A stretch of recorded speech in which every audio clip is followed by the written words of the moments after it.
Hey everyone, hope you're having a good day. My name's Andy. My channel is Finding Value. Today we're going to do our daily technical analysis, updated commodities, work our way through the dollar, yields, precious metals, and commodities ETFs that I follow. If you need help with anything, check out findinghighfidelity.com. That is where I dive deeper into all of these subjects, sectors. You can follow what I'm doing in the commodity bull market that we're in. And we've got a coupon code that is still active, May Day, if you're interested. We've got a question and answer session coming up on Sunday at 5 p.m. Mountain Time. So let's dive in. Let's take a look and see what's going on today in the markets. Looking at the dollar still looks well positioned to go lower. How I view that is the move lower here, and then the flag pattern that's basically being developed as we speak. I kind of guessed that was going to occur over time, and we very well could see a move lower here in the short term for the DXY, and we'll have to see what kind of follow through this has. That generally is spawned by yields declining, the United States yields. So we look at the 2-year, 10-year, and 30-year. The 2-year, we do have a little bit of a divergence today where we came up, we were looking like we were going to turn here, and we were up today. Now, is that a big enough move in rates to break the rollover? That I don't know. I don't know if this is still going to be in play, or we could easily fall lower, or if this is going to continue higher and break that rollover. Don't know yet. We'll have to wait and see what occurs tomorrow in the next few trading days. But right now, my guess is the bounce is here, and it's a flag pattern that could potentially still roll over, and yields could still decline. 10-year yield is doing something very similar. We are heading on up. We've got 1, 2, 3, 4 candlesticks in the size of about one candlestick that was down. A lot of the times what I've seen is a big impulse move lower, a move up, and then a potential move lower again. But we'll see if that plays out the way that I have it in my head. And then the 30-year yield, it's back to resistance support, and maybe we get back inside the pattern. Yields could have fallen. This move here could be attributed to maybe that yen carry trade going on. I don't think it is, but partially the size of this movement very well could have been. We'll have to wait and see what this looks like. And a lot of the times you get a breakout, a retest, and then a rollover. And that still very well could be in play for all these. TYX TNX ratio looks like it's moving slightly lower today, down 0.12, but we're at a very low level. And I do think over time this will work its way on up. But there is the possibility that we stay inverted and that we got maybe a false signal or something like that from the yen carry trade debacle going on. So again, we'll see if this actually has some follow through and heads back down, and the yield curve could stay inverted for longer. It very well could. Bond prices pulled back again, but we are on top of the support line going across. So we've broken out. A lot of the times we get a return move. And that's exactly what we're doing right now. And we'll probably bottom sometime soon, over however many days. But that's your retest, backtest move. The 2 and 10, we are slightly above 1%, which means that we are even. We are the 10 and the 2 are even. The yield curve is flat. It's not inverted anymore.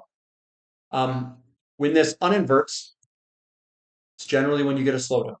That's generally when it comes down. Now, yields were up today, and the 2-year was up more than the 10-year. So today we did go up a little bit, inverted just a teeny bit. So gold's up $30. We have a nice big bullish engulfing. Actually, it looks really good. And I do think that gold is very well positioned to continue higher. The reason I think that is because when the yield curve uninverts, when we have yields drop, the dollar drops. All of that stuff is bullish for gold. That's the market condition that gold earned its quote safe haven status from. Silver up 2%. That also put in a big bullish engulfing. That looks really good for a potential move higher. And I do think that this is close to a potential back test being maybe complete. We'll see. And again, we've broken out of all this stuff here. You can put another trend line there that we've broken. I do think we'll eventually work our way on up. Looks very good, and the market conditions are conducive for that to occur under. Platinum up 1.25%. We're still next to this gigantic down candlestick, and we are still underneath the resistance trend line here that we haven't broken out yet. This is coming from a massive long-term base. So we started basing kind of here, and we've been basing. Generally, these long bases, when you get into these dead periods, is what I call it, produce very big moves, and hopefully that's the case. Palladium up 2.84%, right back to that support level, and that's where we're at this time. So GDX up 2.4, GDXJ up 2.45, and SILJ up 1.78. A lot of these have very good patterns. This one has broken on top of its pattern. It looks good to continue higher. The juniors are still underneath resistance here. And this looks like it's ready to pop at any second. So that looks really good. And remember, gold looks good and silver looks good with those big bullish engulfings. And SILJ, yeah, we're down a little, or we're up today, but we're down a little bit this past week and month. Here's the weekly candlesticks. You can see we're down a little bit here, but with silver located and doing what it's doing, I do think eventually this will work its way on up. And I think we could potentially break through this entire pattern, breaking out of all of it eventually. That's what I think could occur. XAU to gold ratio up a teeny bit. We're still at a very good location. We're cheap. We've broken through the downtrend line. It all looks good to go higher. And with gold and silver putting in those big bullish engulfings today, I remain positive. Crude oil up 1.1%. We are still in this really cool squeezing pattern here. There's the pattern going up and down that I see. This is the dead period. So it does look good. This can still break to the upside. The fundamentals look good. The only thing that I get a little bit cautious on is, are we going to have a slowdown? And that's all, the only worry I have about oil. The fundamentals and everything with oil is good for this to break higher. It's just the overall macro picture. And we do have a bullish engulfing yesterday, which is bullish to go higher. TTF gas up about 5%, looking fantastic. Continuing higher there. Natural gas in America up 1.5%. We've broken through that downtrend line here. So that looks good. We've got our boy XOP, yeah, you know me, up 3.13. So this is what I see, all right? We've got the trend line there. All right, there's the trend line. If there's a slowdown here, what we would do is we're going to come back, we're going to back test, and then we're going to turn. If there's no slowdown, we're going to punch through. And it was a false breakdown. I don't know if that's the case at the moment. We're going to have to wait and see here over the next few trading sessions what this looks like. It's okay if we pause here too.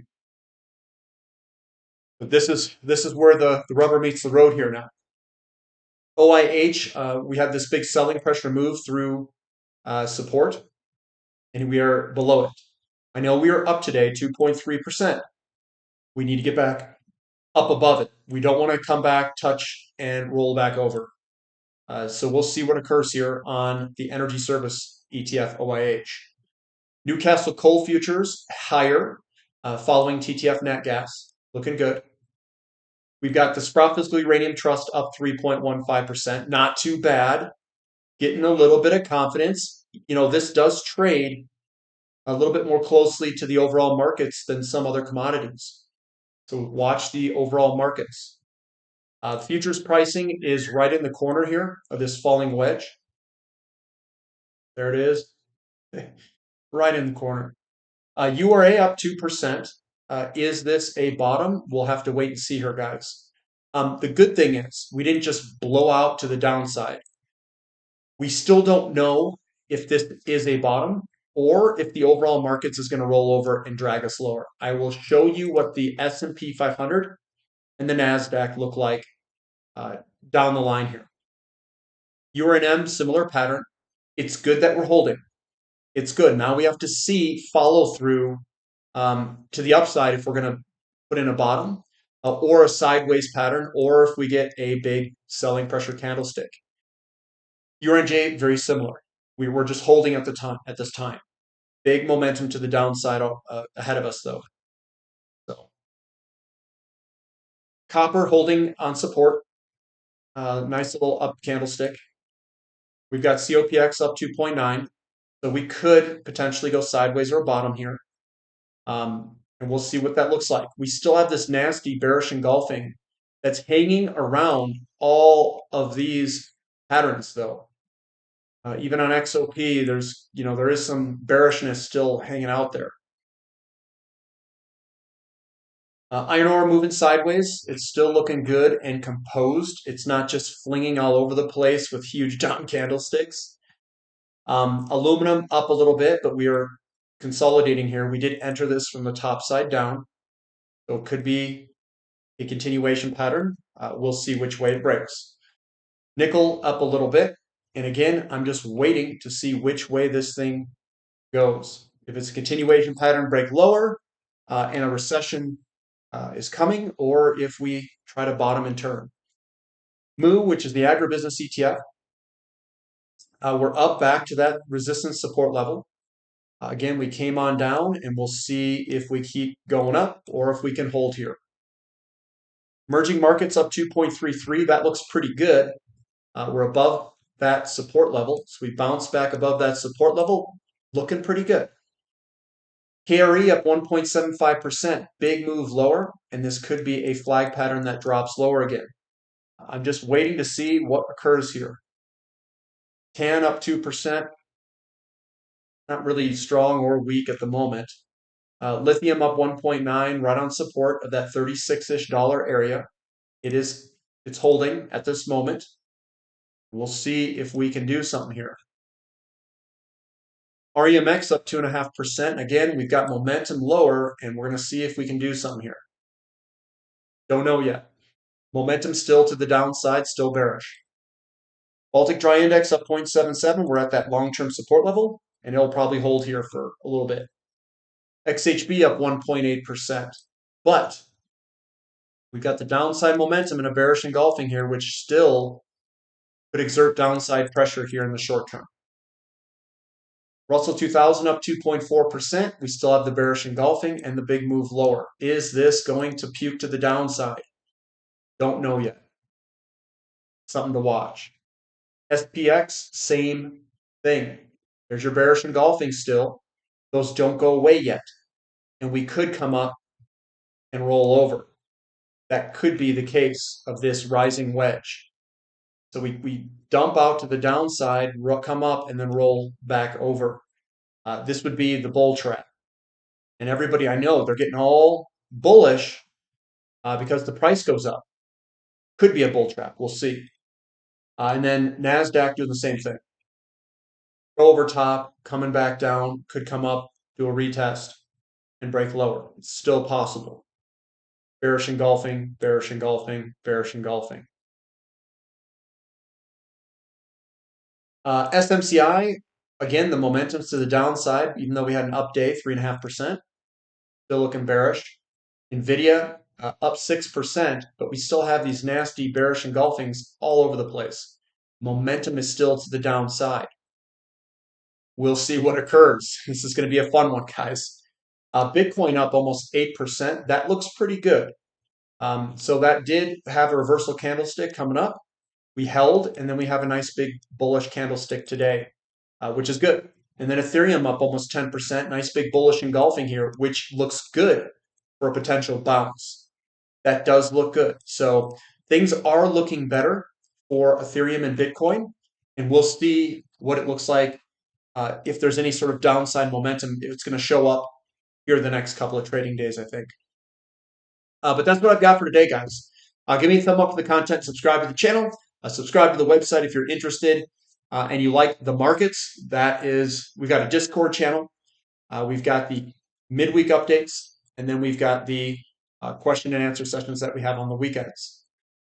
And we do technical analysis, we do ratios, we do market conditions and cycles. I really focus on cycles, looking at yield curve, business cycle, real estate cycle, all of those cycles.